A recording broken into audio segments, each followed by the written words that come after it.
Be grateful for whatever your experience of this moment is. And if you cannot be grateful, at least allow it to be, because it already is. Now, if you did this little thing, allowing your experience of this moment to be the way it is, that would already remove a gigantic chunk of unhappiness in whatever form. Unhappiness is the most generic term one could use. The Buddha called it suffering. That obviously is one of the practices, not to internally resist your experience of this moment. Many times, possibly you'll forget that, and that's fine. The moment you realize that you forgot it, it's there again, and then you can accept your experience of this moment as the unhappiness that is arising in you because you forgot to accept your experience of this moment, and so you feel this unhappiness arising in you, and you say, where does that come from? Oh, I forgot to accept my experience of this moment. And then you accept the unhappiness. And the weird thing with unhappiness is, when you completely accept the unhappiness, it cannot survive very long. It cannot actually coexist with acceptance. So the weird thing then arises that you say something like, okay, I'm unhappy, that's okay, I don't mind being unhappy. And then the unhappiness goes, what's going on? That's not supposed to happen. The unhappiness cannot survive for very long with the acceptance, even the acceptance of unhappiness, not indulging in unhappiness, but the acceptance. Now, the acceptance of unhappiness, it presupposes that there's an awareness there that knows that you're unhappy. Now, that might sound like something very natural, but it isn't, because the most unhappy people, and there are still millions, and of course they have reasons for being unhappy, yes. And it's not necessarily the people who you'd think would have the most powerful reasons for being unhappy. It's often those who you would think, well, there are many millions who have it worse than they, but these are more unhappy than those. It's often the case. So the unhappiness is something that when it's recognized as unhappiness and accepted, something happens to it, it begins to dissolve. But the really unhappy people are so identified with the unhappiness, which is a combination of certain recurring thoughts in your head, a certain narrative that is not pleasant, whether it is about my life, dreadful thing, my life. Why did it all go so wrong? Or whether the narrative is about somebody else. You know what he did, what she said and did, and the narrative may be about something that hasn't happened yet, and it goes on and on. Or something that happened in the distant past, or not so distant past. So there's a narrative. And then there are emotions that are a reflection of the narrative. The narrative is thoughts, certain thoughts that have a certain frequency. And then that awakens the emotional frequency, because the body thinks the narrative in your mind is reality, that is the reality that you're experiencing. So the body reacts with an emotion. A simple example, at night you can't sleep because you're extremely worried about what's going to happen to you, or somebody close to you, or even the world. And it all sounds very critical. There's a crisis in your head. Not outside. Outside your head there's a pillow, and there's a blanket, and there's no unhappiness there. And if you look around the bedroom also, where's the unhappiness?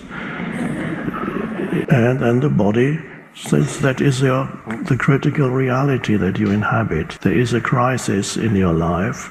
The body doesn't know the difference between what's actually happening and what's happening in your head. What's happening in your head is taken to be the absolute reality. And then you experience the emotion that goes with that kind of narrative. And so there's no awareness. And when you're trapped in that, you don't even really know that you are unhappy, because you are the unhappiness. The unhappiness has become your identity. So when you become the unhappiness, or let's use the Buddhist term suffering, when you are in this deep suffering, you don't even know you're suffering, because the suffering is a gigantic, huge chunk part of your sense of self. And as all therapists know, that once the patient or the client, or whatever they call the people that come to them according to their school, they reach a point where there's a possibility of going beyond the deep-seated patterns, unconscious patterns. And then there's a huge resistance very often, because the person is afraid of losing a very important piece of their identity, and they have lived with an unhappy sense of self for years and perhaps even decades. They don't want to let go, and again, they don't know that consciously. They never say, I do not want to let go. But if they could say that, then that means there's already some awareness. So, lack of awareness, lack of presence, that is the unawakened state that still, unfortunately, millions of humans are trapped in that. But the moment you know, you recognize your inner state, that means there is an awareness. There is another dimension of consciousness that has emerged in you, through you. A deeper dimension of consciousness that is not the conditioned thinking. And so we can call it awareness, we can call it presence, you can call it the unconditioned consciousness. And then the beginning of freedom, or the possibility of freedom arises. And it's from there that you recognize your inner states as they arise. From there that you recognize your unhappiness. You can say, you can feel the unhappiness. But the moment you become aware of suffering or unhappiness in you, you're no longer feeding it with your thoughts.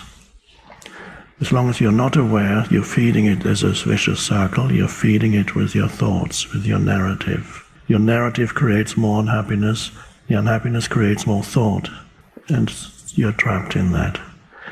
So you make it your practice to be aware of your inner states. And meaning, no matter what situation arises in your life, whether it's little things, big things, difficult situations, difficult people. So whatever it is, realize that the primary factor in any situation is your inner state, because that determines how you respond. Whatever arises in your life is actually to be used in your practice, so that you do not become dependent on what's going on externally in your life. So your inner state gradually is no longer determined, perhaps still a little bit, yes, but not completely determined by outer events, people, situations, and so on. Inner freedom arises. That's awakening. So there is a disidentification from the movement of thought and the fluctuating emotions. You're not repressing anything, you're allowing it. But you can only allow it because there's an awareness. And that awareness is you, ultimately. That is what I sometimes call the deep I, as opposed to the surface I. There's the surface I, which is the conditioned person, the entity that you are for a while, and there is the deep I, which is the consciousness. My usual analogy, which probably you've heard me say, the ocean. The surface of the ocean, the wave or the ripple, is the surface I, and the depth of the ocean is the deep I. And an awakening human is a ripple on the surface of the ocean that, until recently, had been completely identified with its ripple existence on the horizontal dimension of the surface of the ocean, looking at every other ripple as another ripple, not me. And always you have to be very careful with the others. when the ego actually likes the others to be as other as possible. And then the little ripple begins to realize that there's a depth. The moment it stops thinking about its ripple existence, and that there's a thinking subsides and something else remains, something else that is very deep, has no form, is just a presence.